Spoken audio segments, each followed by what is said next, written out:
Happy Saturday, everybody. Welcome to Briefing number 12 for In the Black. This will be a relatively short update today. With Christmas and the holidays this week, the team is spending time with family. No special guests today, just going to be me going over a couple of quick things regarding what the team's working on, what's coming up next. We'll go over some feedback we received this week. So just a very focused progress snapshot and what to expect next. I hope everyone has had an amazing and is having an amazing time with your family and friends if you're celebrating the holidays. We're all getting ready here for a fantastic new year. But I want to thank you all for joining us today. All right, so we're basically at a point right now where we're just optimizing and polishing, which is an amazing place to be. We've been getting some really helpful feedback from the community through our demo. Again, to give feedback anytime to the free demo, you just press F8 in the game or just press feedback on the main menu. So it's been super instrumental in helping us get to where we need to be to launch the early access. Right now, I believe the early access build will be ready actually within a couple of weeks. That's what we're thinking right now. We're just testing the maps and everything. However, I don't think it would be wise for us to launch in a couple of weeks. So we're going to do some marketing. We're going to get some more feedback, working with Alienware folks to do a promotion with the Alienware Arena community, which is a really great community of gamers. So we're going to just continue polishing and get ready for our launch. I don't know a specific date yet, but it's going to be after all the holidays and all the sales calm down. Most likely end of January, February, could potentially be later. We're talking to a publisher right now we might work with, so work with them on best timing. But definitely very early is the goal for 2026. So for all you fans out there playing, shouldn't have too much longer to wait. And again, thank you all for your help, for your feedback. All right, so speaking of Alienware, well, we've got an Alienware feature that is going to help other parts of the game, and that's our DLC content. So that required some work in the back end. Alex on our team has been working on that. So now we have the ability to add DLC to the game, and our first DLC will actually be the Alienware skins. We have 2 right now. We may be adding a third, but those skins will all be available through a special DLC code, which we'll be releasing to the Alienware community, and we encourage everyone in our existing community to come grab those as well.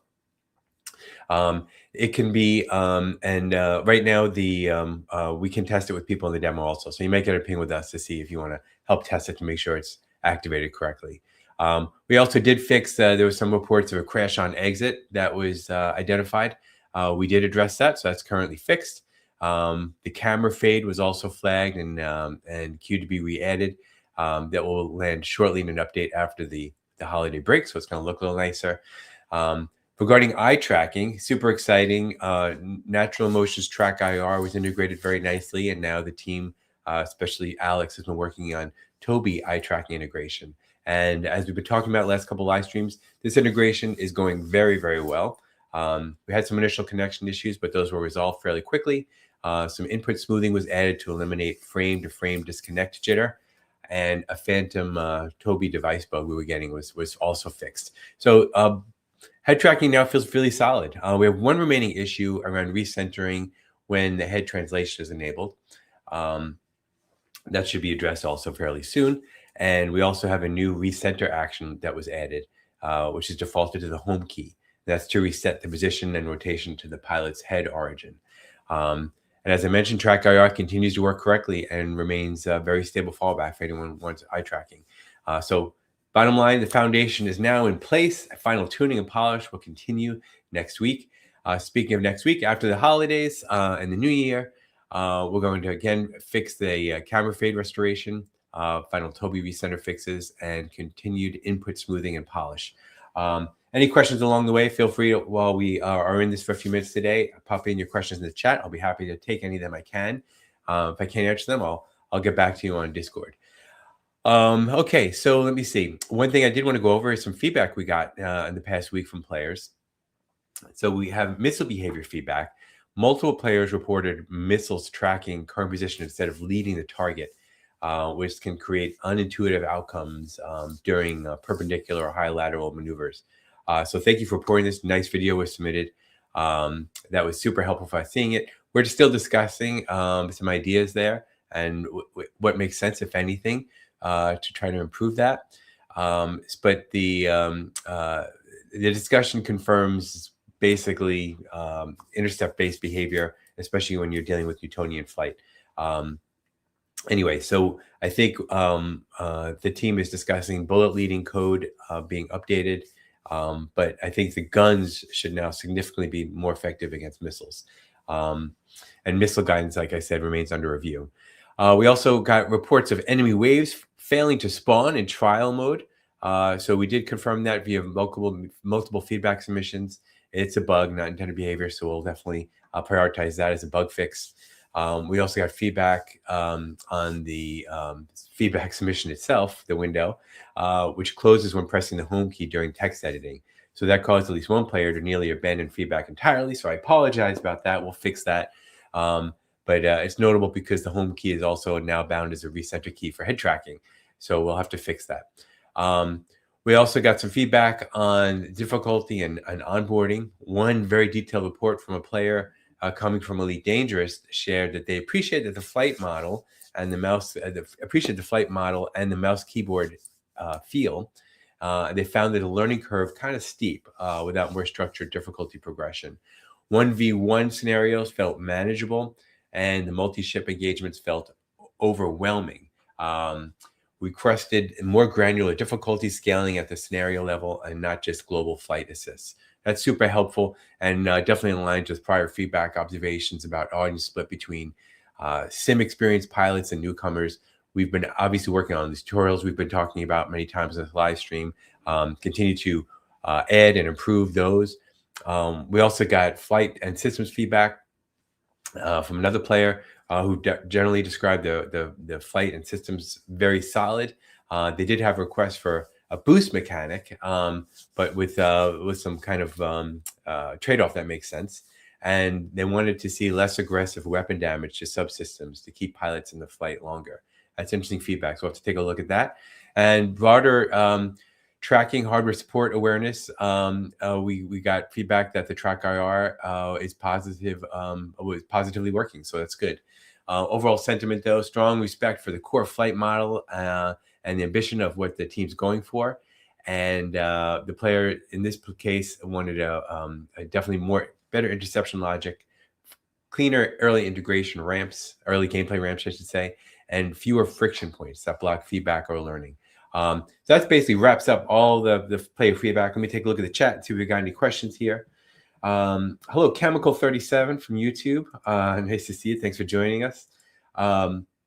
Okay, cool. So yeah, I see that we MK Powers. Maybe this is based on the feedback you submitted. Basically, when I do these feedback summaries, I look at all the feedback we've gotten, and then I summarize it and categorize it, so it kind of lumps it together a little bit. So your feedback was likely included there. And MK Powers also noting that when he changed the camera view, it's all black, and I think the camera's stuck inside the ship. Yeah, so that's definitely a bug. So we will fix that. Here's a question. I mean, if they're planning to wait till February for release, I don't see why you couldn't give each. Hey, so Logan, I will send you our PayPal if you would like to pay for the development team to work on a feature. Maybe we can work that out. But I'm joking. But the thing is that we have basically, even though if we delay on the time we launch, we will be polishing and fixing things to make sure the day one launch is as good as possible. VJoy is a request we get not from too many people, to be honest. It's a few people who are very vocal, so I appreciate that. But it all comes down to how many people is that really going to affect in the scheme of things? And I would love to donate. No, so I think the idea here is that it's definitely on our list already. No one on the team really uses it themselves. So we would really be dependent on someone like you to help us make sure that we're doing it the right way. So maybe we can talk more about it this week if you have time. We can start a Discord thread on it, on VJoy specifically, to make sure we understand exactly what would be the most impactful. We have a Discord server, which I think the people in the chat are already part of, but if you're not, it's very easy to get to. Just go to discord.gg/intheblack, which is, of course, the name of the game. I have the Steam page up here, so you wouldn't have to look at my big head the whole time. But one of the great things about the Steam page I wanted to highlight here is we're actually playing some of the old live streams here. Hey, there's me. But but you can also get to the community hub. I love the community hub because there's some great discussion threads here. And we are doing our best to keep up with them. I know Jack Mamias from our team, Dave Westman also, Alex. I try to jump in as well when I can. So we're trying to keep on top of all the feedback here. And as you can see from the threads here, most of them have a pretty healthy response rate. But let us know if there's something that you actually, any players who are part of our Discord, we welcome and invite you to come on the Steam discussion page. You can help some of those new players who may not be part of our Discord server and help them with some answers to their questions. Some of their stuff, might be nice to get feedback from a more objective perspective instead of one of the game devs. But we do try to keep a good close eye on the Steam discussion page. I tell the team that most players will probably be leveraging the Steam discussion board, then they will be using the Discord server. So that's definitely a important area for us to keep our eyes on. Okay, and then obviously on the community hub, you can see some latest updates, including hotfix. We're kind of behind in our hotfixes because there really hasn't been any major issues on the latest build of the demo, a relatively minor one. So our initial goal was to try to update the demo 1 to 2 weeks. So obviously the last update here was December 11th. So in that time range there. I'm not sure. I don't believe there's a update schedule for this week. But if we do, it will be listed right here. And let us know definitely with your comments and replies on these updates. It's super helpful. We look at all this stuff. So we definitely encourage you to engage with us on any of these updates we post here. Okay, going back to the chat here. Hey, look, we got Frosty Donuts. This is Paul Hessling, our Discord manager, and he is on Twitch. It looks like all alone again. Yeah, most players are watching on YouTube, but we keep broadcasting to Twitch mostly for you, Paul. We broadcast to Twitch specifically for you. This is a Paul Hessling simulcast on Twitch. Okay, here's a follow-up from Logan. You'll have to lead that convo. I don't use mouse. Let me see. I'm not sure which that was referring to. Might have been the VJoy. You should be able to use the. Oh, I see. It's a question that someone was posting earlier about the keyboard and joystick. Okay. All right. I think that's all for the comments and questions. Unless anyone's got any questions, I'm happy to answer them right now. But general messaging is I hope everyone had an amazing holiday and continues to have a great holiday this weekend with your friends and family. I did want to come on just really quick today just to say hi to everybody and wish you all the well and Happy New Year. And give you a very quick update on what the team's been working on. Like I said, we're kind of a bare bones crew at the moment while people are taking some much needed time off. But we'll be coming back very strong in the early new year and encourage you to spread the word, not only coming onto Steam Discord and helping players there. I'm Steam discussion thread and helping players there.